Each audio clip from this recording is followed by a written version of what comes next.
যেন নবাব পুত্তুর বসে আছে দেখো। বলি গতরটা একটু নাড়াও, কিছু কাজকর্ম না করলে দুদিন পর যে আর খেতে পাবে না। বাবার পয়সা তো সবই উড়িয়ে দিলে। আর ওদিকে দেখো তোমার ভাইকে, ও তো একই টাকা পেয়েছিল, কি সুন্দর একটা দোকান করেছে, কি দারুণ দোকানটা চলছে এখন। সারা পাড়ার লোক ওর কাছ থেকে এগরোল খেতে চায়। আর একে দেখো, পুরো টাকা পুড়িয়ে নষ্ট করে দিচ্ছে। উড়িয়ে নষ্ট করব কেন?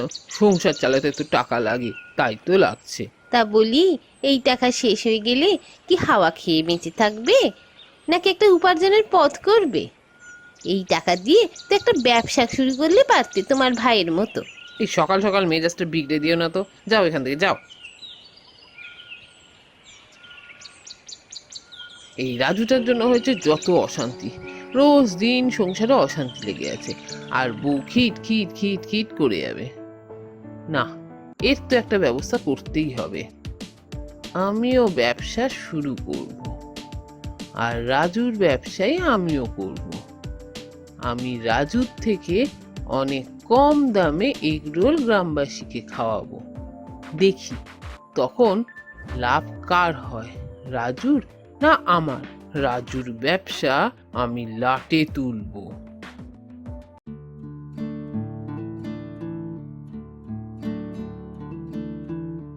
আরে রাজুদা, তোমার এগরোলটা যা খেতে হয় না, এই বাজারে আসলে তোমার রোল না খেয়ে আমি ফিরতে পারি না। সত্যি রাজুদার হাতে যেন জাদু আছে। আমার মেয়ের তো এই এগরোল না হলে চলেই না। প্রত্যেক দিন ওর জন্য একটা করে এগরোল আমায় নিয়ে যেতেই হবে। তোমাদের ভালো লাগলে আমারও ভালো লাগে।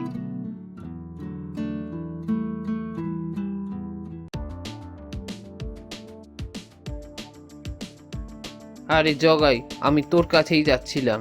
শোন, কাল থেকে আমাকে 1 প্লেট করে ডিম দিবি। প্রত্যেক দিন 1 প্লেট করে ডিম নিয়ে কি করবে গো? আমিও রাজুর মতো একটা এগরোলের দোকান দেবো ঠিক করেছি। বাহ, এ তো খুব ভালো কথা বিশুদা। তোমরা দুই ভাই মিলেই এগরোলের দোকান দিলে আমাদের তো খুবই ভালো হবে। হ্যাঁ, সে তো বুঝলাম, এখন আসল কথাটা শোন। তুই আমাকে সমস্ত পচা আর ফাটা ডিম দিবি, যেগুলোর দাম খুব কম হয়। পচা আর ফাটা ডিম নিয়ে তুমি কি করবে? রাজু তো সব ভালো ডিম নিয়ে যায়। আরে বোকা, আমিও যদি ভালো ডিম নিই, তাহলে রাজুর থেকে কম দামে কি করে গ্রামবাসীকে খাওয়াবো? আর তার মধ্যে আমার লাভটাও তো ভালোই রাখতে হবে। তাই জন্যই আমাকে সমস্ত ফাটা আর পচা ডিমগুলো দিয়ে যাবি। কিন্তু বিশুদা, এতে কিন্তু গ্রামবাসীর শরীর খারাপ করবে। আরে কিচ্ছু হবে না, এক আধটা পচা ডিম খেলে শরীর খারাপ হয় নাকি? তুই যা তো, যা বললাম তাই করবি, আর কাল থেকেই কিন্তু দিবি। কালকেই আমি দোকান দেবো। ঠিক আছে, যা বলবে বিশুদা, আমি এখন চললাম। ঠিক আছে, যা।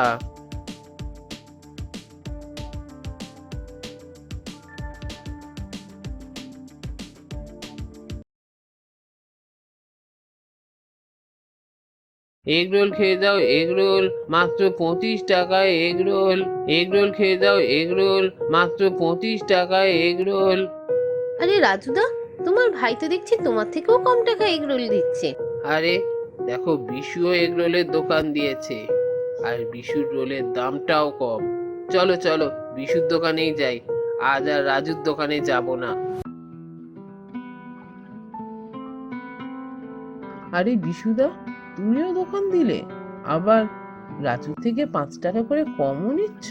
হ্যাঁ ভাই, আমার এত লোভ নেই, তাই আমি 5 টাকা করে কম নিচ্ছি। দাও তো আমাকে একটা রোল, দেখি কিরকম বানাচ্ছ। আমাকেও একটা রোল দেবেন দাদা। কেমন ধান্দাটা বার করেছি, আজকে রাজুর তেমন বিক্রি হয়নি, আর আমার একটা মোটা অঙ্কের টাকা লাভ করেছি। এরকম চলতে থাকলে কিছুদিনের মধ্যেই যে টাকা পেয়েছিলাম তার কয়েক গুণ টাকা আমি করে নিতে পারবো।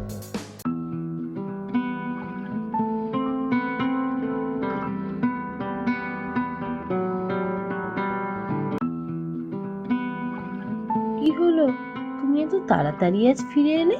হ্যাঁ গো, বাজারে আজ সেরকম বিক্রি বাটা হচ্ছে না, তাই আর বেশিক্ষণ থাকতে ইচ্ছে হলো না, তাই চলে এলাম। সে কি গো, কেন? রোজ তো ভালোই বিক্রি হয়, আজ তাহলে আবার কি হলো, বিক্রি বাটা হচ্ছে না? আসলে আমার দোকানের ঠিক পাশেই দাদাও এগরোলের দোকান দিয়েছে, আর দাদা আরো 5 টাকা কম নিচ্ছে, 25 টাকায় এগরোল দিচ্ছে। সেই জন্যই আমার কাছে যারা এতদিন খেয়েছে তারা দাদার কাছেই চলে গেল। হাতে গোনা কয়েকজন যারা আমাকে খুব ভালোবাসে তারাই শুধু আজকে আমার দোকানে এসেছে, বাকি সবাই গেছে দাদার দোকানে। সেই কারণেই আর বিক্রি বাটা আজ হলো না। সে কি, দাদাও দোকান দিল? আর দাদাকেও এগরোলের দোকানই দিতে হলো, অন্য কোনো দোকান দিতে পারলো না? তুমি কি দাদাকে আজ এরকম দেখলে? দাদা তো বরাবরই এরকম, আমার যে জিনিসটা ভালো সেটাই দাদা কিনে নেয়। কিন্তু দাদা এত কম টাকায় কি করে এগরোল দিচ্ছে? আমরা তো সেরকম লাভই রাখি না, তা সত্ত্বেও 30 টাকার কমে আমরা দিতে পারছি না। দাদা এত কম টাকায় কি করে এগরোল দিচ্ছে? জানি না, বলতে পারবো না। সবাই তো খেলো, সবারই তো ভালো লাগলো। এগ রোল খেয়ে যাও, এগ রোল মাত্র 25 টাকায় এগ রোল। এগ রোল খেয়ে যাও, এগ রোল মাত্র 25 টাকায় এগ রোল। বিশুদা, তুমি আগের দিন কি রোল খাওয়ালে? কাল এত শরীর খারাপ ছিল, আমি খাট থেকে উঠতেই পারিনি। কি আবার রোল খাওয়াবো, তোমার চোখের সামনেই তো আমি তৈরি করে দিলাম, যেরকম রোল হয় সেরকমই রোল খাইয়েছি। হ্যাঁ দাদা, একদম ঠিক বলেছেন।